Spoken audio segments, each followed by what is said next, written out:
ಇದು ಹಂಪಿಯ ರಥಬೀದಿ. ಇಲ್ಲಿ ವಜ್ರ ವೈಢ್ಯಗಳನ್ನ ಬಟ್ಟಲಿನಲ್ಲಿ ಅಳೆದು ಮಾರ್ತಾರೆ. ಪ್ರಪಂಚದ ಅತಿ ದೊಡ್ಡ ವ್ಯಾಪಾರ ಕೇಂದ್ರವಿದು. ನಮ್ಮ ಮಾರುಕಟ್ಟೆಯಲ್ಲಿ ಚಿಲ್ಲರೆ ಕಾಸುಗಳಿಗೂ ಬೆಲೆ ಇದೆ.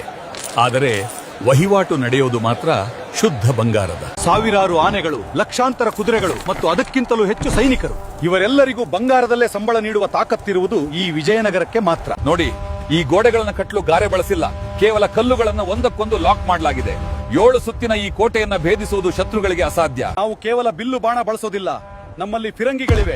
ಆನೆಗಳ ಮೇಲೆ ಕುಳಿತು ಹಾರಿಸುವ ಸಣ್ಣ ಬಂದೂಕುಗಳು ನಮ್ಮಲ್ಲಿವೆ. ತಂತ್ರಜ್ಞಾನವೇ ನಮ್ಮ ಗೆಲುವಿನ ಗುಟ್ಟು. ನಮ್ಮ ಸೈನ್ಯದಲ್ಲಿ ಮಹಿಳಾ ಅಂಗರಕ್ಷಕರಿದ್ದಾರೆ. ಲೆಕ್ಕಪತ್ರ ನಿರ್ವಹಣೆ, ಜ್ಯೋತಿಷ್ಯ ಮತ್ತು ಮಲ್ಲಯುದ್ಧದಲ್ಲೂ ಹೆಣ್ಣ ಮಕ್ಕಳು ಪುರುಷರಿಗೆ ಸಮಾನವಾಗಿ ನಿಲ್ತಾರೆ. ಇದು ಸ್ತ್ರೀ ಶಕ್ತಿಯ ಸಾಮ್ರಾಜ್ಯ. ಬೆಳಕಿನ ಕಿರಣ ಒಂದು ಸಣ್ಣ ರಂಧ್ರದ ಮೂಲಕ ಬಂದು 100 ಅಡಿ ಎತ್ತರದ ಗೋಪುರದ ನೆರಳನ್ನ ಇಲ್ಲಿ ತಲೆಕೆಳಗಾಗಿ ಮೂಡಿಸುತ್ತದೆ. ಇದು ನಮ್ಮವರ ಬೆಳಕಿನ ವಿಜ್ಞಾನ. ತುಂಗಭದ್ರೆಯ ನೀರು ಮೈಲಿಗಟ್ಟಲೆ ದೂರದಿಂದ ಈ ಕಲ್ಲಿನ ಕಾಲುವೆಗಳ ಮೂಲಕ ನಗರಕ್ಕೆ ಹರಿಯುತ್ತದೆ. ನಮ್ಮ ಹನಿ ನೀರಾವರಿ ಪದ್ಧತಿ ಇಡೀ ವಿಶ್ವಕ್ಕೆ ಮಾದರಿ. ವಿಜಯನಗರದ ಪತನ ಕೇವಲ ಯುದ್ಧದಿಂದಾಗ್ಲಿಲ್ಲ, ಆ ಇಬ್ಬರು ಕಮಾಂಡರ್ಗಳ ನಂಬಿಕೆ ದ್ರೋಹದಿಂದಾಯ್ತು. ಈ ಮಣ್ಣಿನ ಅಡಿಯಲ್ಲಿ ಇನ್ನೂ ಎಷ್ಟು ಗುಪ್ತ ನಿಧಿಗಳು ಮತ್ತು ರಹಸ್ಯ ಮಾರ್ಗಗಳು ಹೂತು ಹೋಗಿವೆಯೋ ಯಾರಿಗೆ ಗೊತ್ತು.